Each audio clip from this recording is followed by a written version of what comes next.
नमस्कार मित्रों, आप सभी का लॉजिकल सनातन ज्ञान चैनल में स्वागत है। अभी ये सोचने का विषय है कि जब गणपति उत्सव समाप्त होता है तो उसके बाद पितृपक्ष श्राद्ध पक्ष आरंभ होता है। क्यों? इसके लिए हमको गणेश महागणेश में क्या अंतर है, गणेश के अर्थ क्या है, वास्तविक अर्थ क्या है, वैज्ञानिक अर्थ क्या है, इस पर एक क्लिप पड़ी हुई है, उसको आप देखेंगे तो जब गणेश की वास्तविकता आपकी समझ में आ जाएगी तो आपको आगे श्राद्ध के पहलू भी समझ में आने लगेंगे। चलिए बात करते हैं श्राद्ध के लिए। श्राद्ध, बहुत से लोग कहते हैं साहब ये सब अवैज्ञानिक है, ऐसा है वैसा है। तो मैं उनसे निवेदन करना चाहता हूँ कि सनातन का कोई भी ज्ञान आधुनिक विज्ञान के अनुसार ही होता है, लेकिन आधुनिक विज्ञान इतना छोटा है उसको समझ नहीं पाता है। और हमारे सनातन में जो वैज्ञानिक पहलू हैं उनको परंपराओं के रूप में डालकर लोगों को मानने के लिए समझाया जाता है। अब श्राद्ध देखिए, पहले आप ये समझिए कि ये शरीर, जो हमारी सृष्टि का निर्माण कैसे हुआ। हमारी सृष्टि का निर्माण हुआ है निराकार सुप्त सगुण ऊर्जा से। और ऊर्जा का मतलब क्या होता है, जिसको अगर हम आज डिफाइन करें आज तो h nu, h is Planck constant, nu is the frequency, यानी ऊर्जा फ्रीक्वेंसी के रूप में नापी जाती है या उसको समझा जा सकता है। अब फिर जब ऊर्जा परिवर्तित होती है मास में, यानी सृष्टि पर, तो E इक्वल टू mc², उसके हिसाब से वो ऊर्जा मास में कन्वर्ट हुई और सृष्टि का निर्माण आरंभ हो गया। ठीक है, फिर सृष्टि का जो निर्माण है उसको निर्मित करने के लिए काली की 10 विद्या, महाकाली की जो 10 विद्याएं हैं, 10 डायमेंशन है, उन 10 डायमेंशन का जो निर्माण हुआ उसको महाकाली की शक्ति से किया, और वो शक्ति को हम बोलते हैं परमात्मा। इसके बाद हमारे अंदर जो शरीर पैदा हुआ तो इस गुब्बारे के अंदर जो ऊर्जा भर दी गई उसको बोलते हैं जीवात्मा या आत्मा, और उसकी जो व्याख्या होती है वो होती है नव दुर्गा से, क्योंकि इसके बाद वो भी चालू होगा अभी। तो ये दोनों में भेद है, नहीं भी है। किसी प्रकार यदि हम अपनी आंतरिक ऊर्जा, यानी जो आत्मा बंद है इस पिंजरे में, इसको बाहर की जो ऊर्जा है उससे मिला दें, उसका अनुभव ले ले तो हमें योग का अनुभव हो जाएगा। इसीलिए बोला गया आत्मा ही परमात्मा। लेकिन ये महसूस होने के बाद होता है, कहने से नहीं होता, कहने मात्र से नहीं होता है, क्योंकि बिजली के अंदर भी ऊर्जा है, पंखे के अंदर भी ऊर्जा, सबके अंदर ऊर्जा। अब देखिए, इस मनुष्य का निर्माण हुआ है 5 तत्वों से, जल भूमि वायु अग्नि आकाश।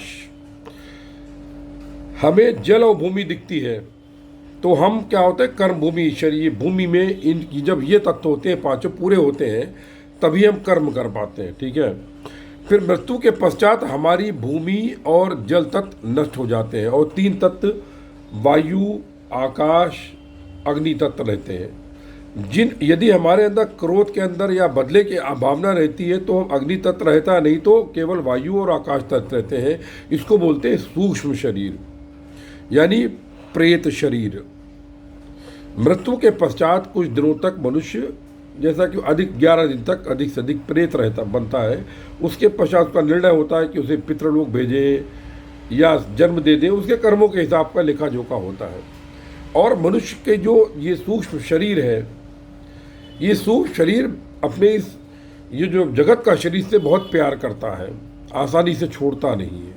ठीक है, अब देखिए, फिर इस समय के पश्चात वो वायु तत्व भी नष्ट होता है, सिर्फ आकाश तत्व रहता है जहाँ पर भाव रहता है, कारण शरीर या भाव शरीर रहता है, जहाँ पर हमारे कर्मफल संस्कार संचित रहते हैं और हमको किस योनि में जाना है उसको डिसाइड करते हैं कर्मों के हिसाब से भोगने के लिए कि हम किस योनि में जाएं। तो कारण शरीर से फिर बनता है सूक्ष्म शरीर, सूक्ष्म शरीर से बनता है स्थूल शरीर। वो सूक्ष्म शरीर किसी माँ के पिंजरे में तालू के माध्यम से किसी पिंड के अंदर प्रवेश कर जाता है और वो जन्म हो ले लेता है धरती पर उस जीव के रूप में।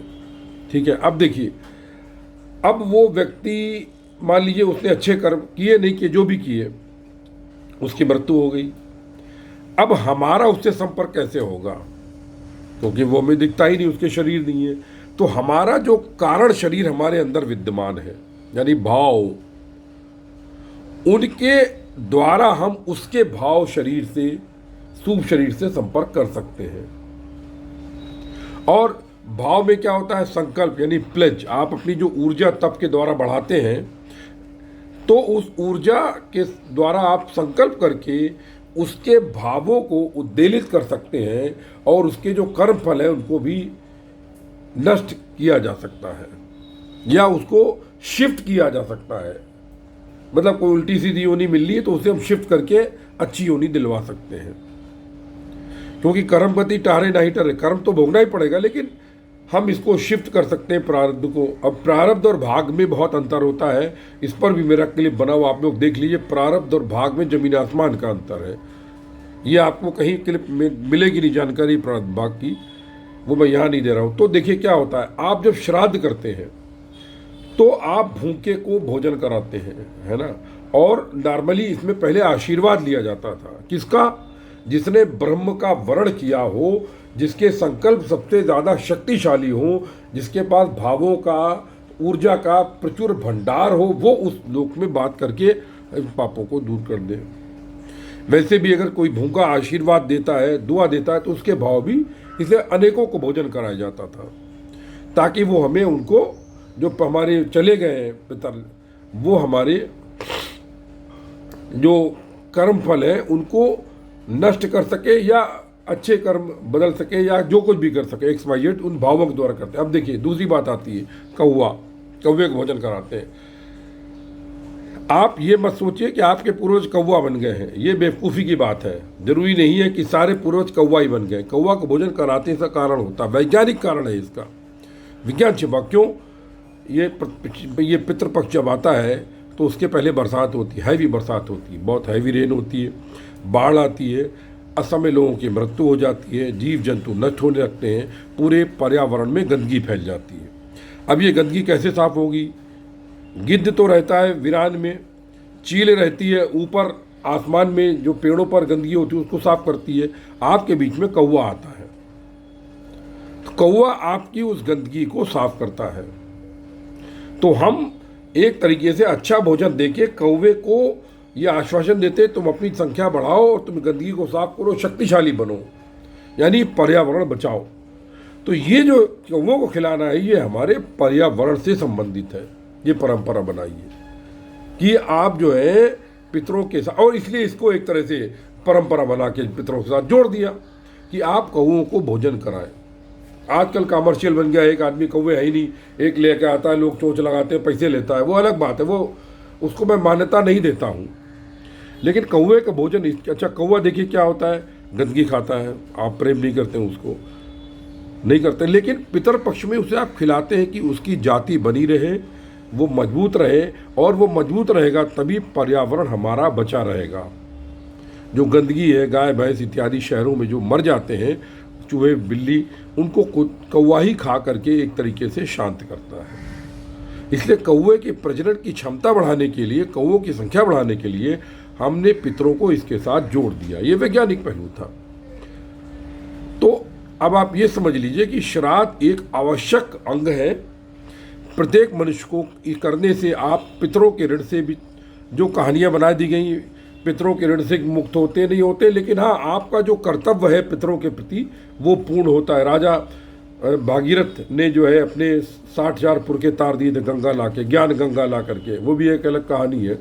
तो आप क्या करते हैं, आप अपने संकल्प के द्वारा उनको अच्छी योनि दिलाने का या कर्म फल अच्छा दिलाने का प्रयास करते हैं, तो वे प्रसन्न होकर के आपको आशीर्वाद देते हैं, आपकी शुभ शरीर में आपकी सहायता करने लगते हैं। आप देखिए अधिकतर जो लोग होंगे आपके पहचान में, वो तरक्की तभी कर देते हैं जब उनके माँ या बाप कोई पहले मर जाते हैं, क्योंकि तब उनका आशीर्वाद बच्चों के साथ लगने लगता है। मैंने ऐसे बहुत परिवार देखे कि उनकी माँ की मृत्यु हो गई तभी वो फलित हो पाए, उसके पहले नहीं। पिता की हो गई तो तभी फलित हो पाए।